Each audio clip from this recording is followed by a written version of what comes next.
Hi, I'm Colt Keffer, the Director of Industry Relations and Sales for the American International Charolais Association.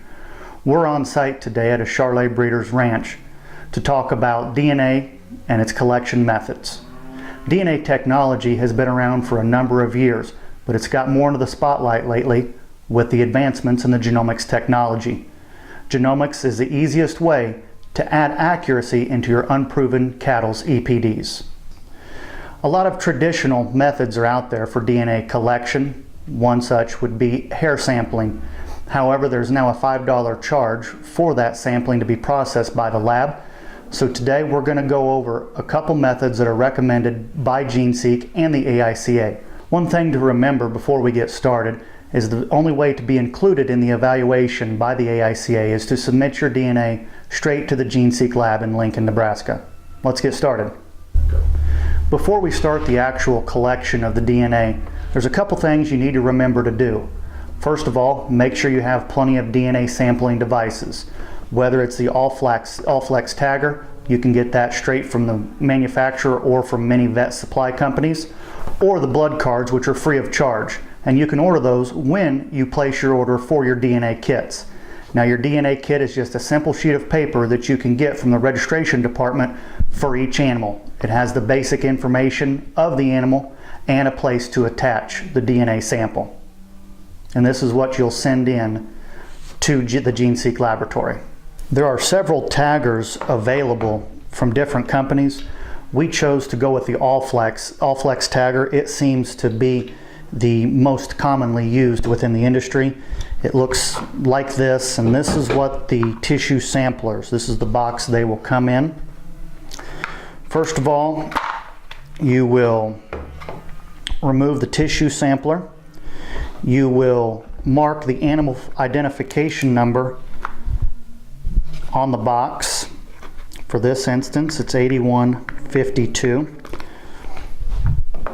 And a good habit to do is on your DNA kit, mark the last 3 digits of the sample on that DNA kit.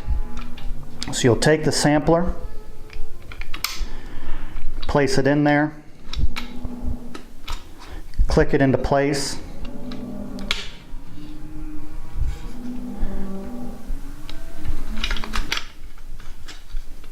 You'll remove this red tab, and just to give a little sample, you'll place the ear right in between here, take the sample, and when you look, you'll see a little green ball at the bottom of the sampler. That is a verification that the sample has been taken. This little piece right here, that's the actual knife that cuts the ear. That needs to be removed. You can do that simply by pulling apart on the handles, and these 2 pieces get thrown away. You place the sampler back in the box, and you're ready to go.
For the second portion of this video, we're here at the AICA headquarters in Kansas City, Missouri with the recording secretary, Mary Lou Wegner.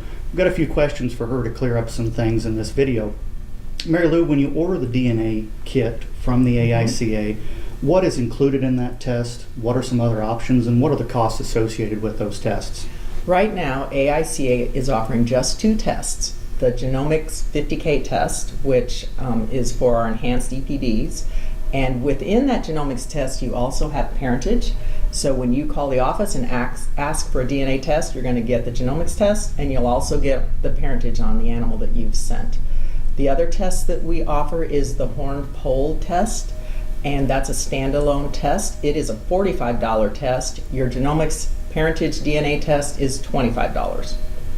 And it's important to note about that test that only GeneSeek offers the evaluation through the AICA. No other company. Correct. It's only through GeneSeek. Right. You'll want to get your test from GeneSeek, and you've got to get the paperwork from me first, and that paperwork goes with the test to GeneSeek for the evaluation. Very good.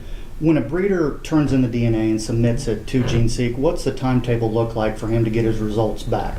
You must allow at least 3 to 4 weeks in order for GeneSeek to turn around that test and get the results back to us at AICA. So plan ahead when you've got deadlines or show deadlines. Plan ahead and get that sample sent to the lab 3 to 4 weeks before you need your results back.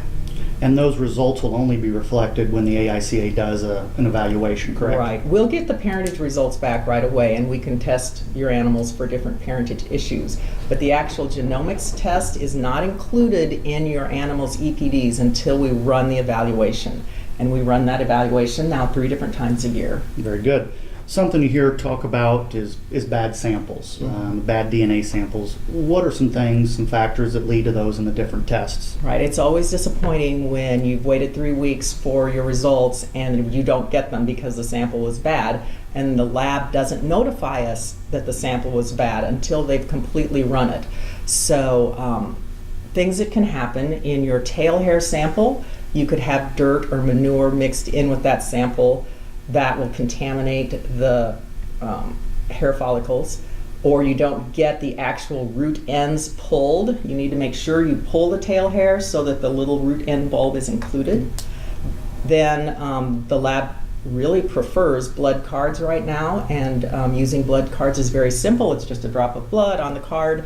The things that can make that go bad would be drying it with a hair dryer or leaving it in the sun in your cab on your cab dashboard. That would contaminate or make the blood card go bad. Very good. Good to know. Is there anything else of note that people should know about the DNA tests as regarded by the AICA?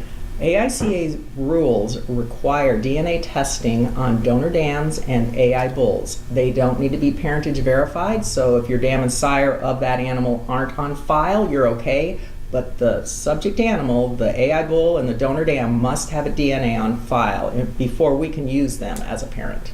Another way to submit a sample is a semen sample. The semen does not need to be kept cold, and you can put the semen onto the blood card. The lab has told me that. So you can put semen on a blood card and send it in that way. If you send a straw of semen in, it doesn't need to be kept cold, but you must wrap it in a way that it doesn't break in the mail, because one of their failed samples will be a semen straw that was sent and then broke in the mail, and there's no DNA to test. Okay. One of the final questions, what are some important dates to remember if you're interested in the genomics technology, DNA testing going forward through this fall and into next year? Right. Right now we're running our cattle evaluation 3 times a year. So for the first evaluation in the year, you would want to have your genomic sample sent to our lab sometime that last week of March to meet our mid-April deadline.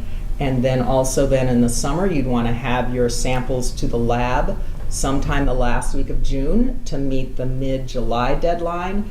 And the same way in the fall, you'd want your samples to be to the lab by mid-October in order to meet the November deadline. And all that information is available in the journal and our website as well. We'll keep you updated on those deadlines with our newsletter, and of course watch the Charlotte Journal and the website for announcements. Very good. Thank you. You're welcome. If you would like to get a hold of Mary Lou, you can contact her at the office You number. can contact the office. My extension is 400, and also you could email me, Wegner, WEGNER, at charlotteusa.com.